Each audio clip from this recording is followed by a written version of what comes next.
अभिजित दिपकेनी जी काही नवी क्रांती आणली त्या क्रांतीचं नाव जय भीम म्हणून घोषित होत आहे. आणि या जय भीम घोषणेनंतर अराजकता म्हणून मुख्यमंत्र्यांनी हिणवलं आणि आम्ही त्याला उत्तर दिलं की जय भीम ही अराजकतेची घोषणा नाही, तर ही या देशाच्या नव्या उदयाची, एक आधुनिक लढ्याची एक जयघोष आहे. तो असा समजू नका. आणि त्याच्यानंतर मोठ्या प्रमाणात मीडियामध्ये चर्चा झाली. आणि मला माहित आहे एक ना एक दिवस या आंदोलनाला ते नक्षलवाद्याकडे घेऊन जातील, अर्बन नक्षलकडे घेऊन जातील. त्या अनेक गोष्टी करण्याचा रोज प्रयत्न करत आहेत की या तरुणाला थांबवावं कसं आणि या तरुणाचं उभं राहिलेलं संघटन मोडीत काढावं कसं. हा प्रयत्न रोज होणार आहेत. पण त्या ठिकाणी आता त्यांना भीती या त्याच्या मागं असलेल्या जनाधाराची. त्याच्यामुळे त्याच्या कॉलरला हात घालण्यापर्यंत कुणाची मजल राहिलेली नाही हे त्यांच्या लक्षात आलंय. आणि मी आज त्यांच्या घरी जाऊन अभिजित दिपकेंची भेट घेतली. एकदम साधारण माणूस आहे, एकदम साधारण आपल्यासारखं व्यक्तिमत्व आहे. कसलाही गर्व नाही, कसलाही घमंड नाही. अतिशय साधेपणाने उभा राहून देशामध्ये नवी क्रांती आणण्याची तळमळ चेहऱ्यावरती दिसते. अशी तळमळ एखाद्या क्रांतिकारकाच्या चेहऱ्यावर दिसू शकते, दुसरं कुणाच्या दिसू शकत नाही. आणि आश्चर्य याचं वाटलं की मी तुम्हाला ओळखतो इथपर्यंत बारीक लक्ष त्यांनी आमच्यासारख्यावर ठेवलं. विदेशात राहून सुद्धा महाराष्ट्रात कोण चळवळ करतोय, तळमळीने कोणता आवाज उठवतोय, याची दखल असणे सुद्धा एक मोठी बाब आहे. नाहीतर आजकाल बाउन्सरच्या गराड्यात, सुरक्षा रक्षकांच्या गराड्यात अनेक नेते येतात.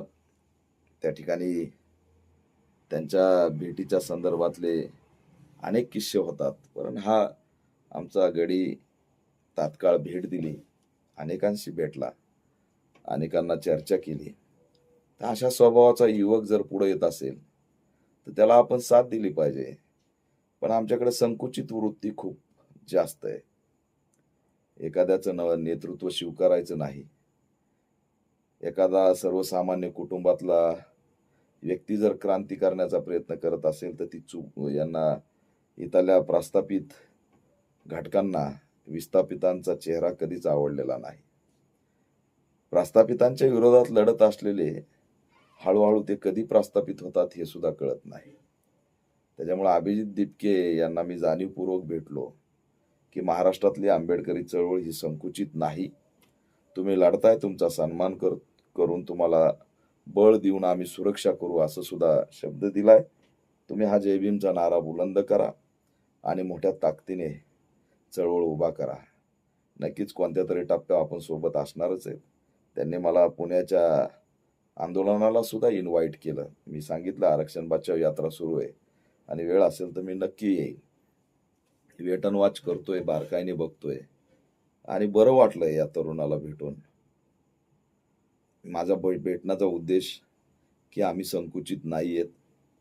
आम्ही ॲग्री करतोय की ही क्रांतीच आहे.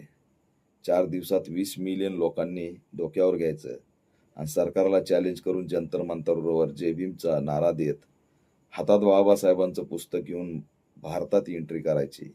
याला जिगर लागतं आणि ते जिगर लेकरांकडेच आहे फक्त.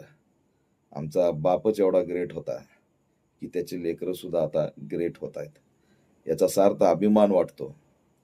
कुटुंब परिवार भयभीत आहे. पोलिसांचा गराडा घराला, कार्यकर्त्यांचा, लोकांचा भेटण्यासाठी आग्रह आणि त्याच्यात त्या साहजिकच आहे नवीन नेतृत्व आहे, पब्लिकमधलं नेतृत्व.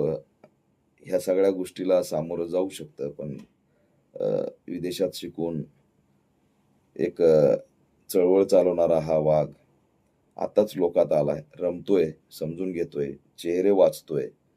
आणि एकदा चेहऱ्यांची जाणीव झाली, आपल्या तुपल्याची जाणीव झाली की मग माणूस निर्भीडपणे त्याला हँडल करतो. पण सगळ्या कुटुंबासाठी आणि त्यांच्यासाठी हे नवीन आहे. म्हणून प्रत्येक आंबेडकरवाद्यांना सांगतो की आपल्या मुलाला चळवळीशी जोडा. आपल्या मुलाचं आपलं जगणं मरणं चळवळीसाठी असलं पाहिजे. एकदमच अशी सिच्युएशन आली तर तुम्ही गडबडून जाता. पण ही आपल्या आयुष्यात सिच्युएशन कायम येणार आहे आपण लढाऊ जमात आहेत आणि संघर्षाशिवाय पर्याय नाही, याची सुद्धा खूणगाठ आपण बांधली पाहिजे. आणि म्हणून सुरक्षेला असलेल्या पोलीस यंत्रणेला सुद्धा आमचं आव्हान आहे, की त्या ठिकाणी एक चांगलं चेकिंग करणारं एक मशीन, वेपन असेल, त्या ठिकाणचे हत्यार असतील, चेक करणारं एक मशीन त्या ठिकाणी लावलं पाहिजे आणि चांगल्या प्रकारे चौकशी करूनच त्यांना भेट दिली पाहिजे. समोरील शत्रूला माहीत आहे की अभिजित दिपकेने क्रांती फार मोठी केली, पण त्याचं कुटुंब आणि त्याची सुद्धा या सगळ्या घटकांना जाणीव आहे. त्याच्यामुळे वाऱ्यावर सोडून जमणार नाही एवढं लक्षात घ्या. वाऱ्यावर सोडण्याचा प्रयत्न केला तर ह्या बाबी सगळ्या महाग पडतील.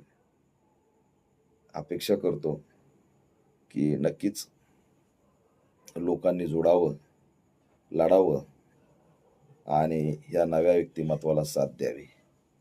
बघू कशा पद्धतीने ते पुढे जात आहेत. पण माझा हाच संदेश होता की तुम्ही लढताय, आम्ही तुम्हाला साथ दिली पाहिजे. आपल्या समाजामध्ये नेतृत्व मानण्याची आपल्याला सवयच नाही. त्याच्यामुळे कदाचित अनेक गोष्टी घडतायत, आम्ही बारकाईने बघतोय. पण मी म्हणतो आजच्या तारखेला BJPला घालवणं हाच सगळ्यात मोठा एजेंडा आहे. पण BJPला आजही घालण्याची काही जणांची इच्छा नाही, कारण BJPने यांना एवढी शक्ती दिली की हे अदृश्य मित्र झालेत. त्याच्यामुळे आता वाईट आणि दुर्दैव वाटतं की जर BJPच्या विरोधात कोणताही लढा उभा राहत असेल तर त्यात सगळ्यांनी सामील झालं पाहिजे. एकदा काही व्यवस्था कोलॅप्स केली की पुन्हा आपण आपले भांडणं करत बसू. पण आज ती वेळ नाही. आज कोणाला तरी पुढे सरकावं लागेल आणि अभिजित दिपकेच्या या क्रांतीने घराणेशाही आणि प्रस्थापितांचा बोजा वाजवला आहे. एक राष्ट्रीय पक्ष असलेला सर्वात मोठा पक्ष, जगामध्ये सर्वात हेडक्वार्टर आहे BJPचं, आणि त्यांची सुद्धा टर्र फाटली आहे. त्यांच्या मुख्यमंत्र्यांना त्या ठिकाणी अभिजित दिपकेला उत्तर द्यावं लागतंय. त्याच्यामुळे हे किती घाबरलेत हेच त्याचं उत्तम उदाहरण आहे. फक्त आता त्यांनी जय भीमचा नारा दिलाय, बाबासाहेबांचं पुस्तक घेतलंय म्हणून जातीशी काहीतरी जोडायचं आणि शक्ती कशी कमी करता येईल हा प्रयत्न करायचा. पण याद राखा, सगळ्यांनीच आता जय भीमच्या नाऱ्याला स्वीकारलेला आहे. बेरोजगारांच्या न्यायाचा, कष्टकऱ्यांच्या न्यायाचा, शेतकऱ्यांच्या न्यायाचा, दलितांच्या न्यायाचा, सगळ्यांच्या न्यायाचा नारा हा जय भीम आहे. किसान आंदोलन झालं, त्यात सुद्धा बाबासाहेबांचे पुस्तक घेऊनच किसान बसले होते. शाहीनबागचं आंदोलन झालं, त्यावेळेसही बाबासाहेबांचे पुस्तक आणि फोटो घेऊनच अल्पसंख्याक बसले होते. त्याच्यामुळे या काळात बाबासाहेबांचा फोटो आणि जय भीमचा नारा हेच या देशाला वाचू शकतात.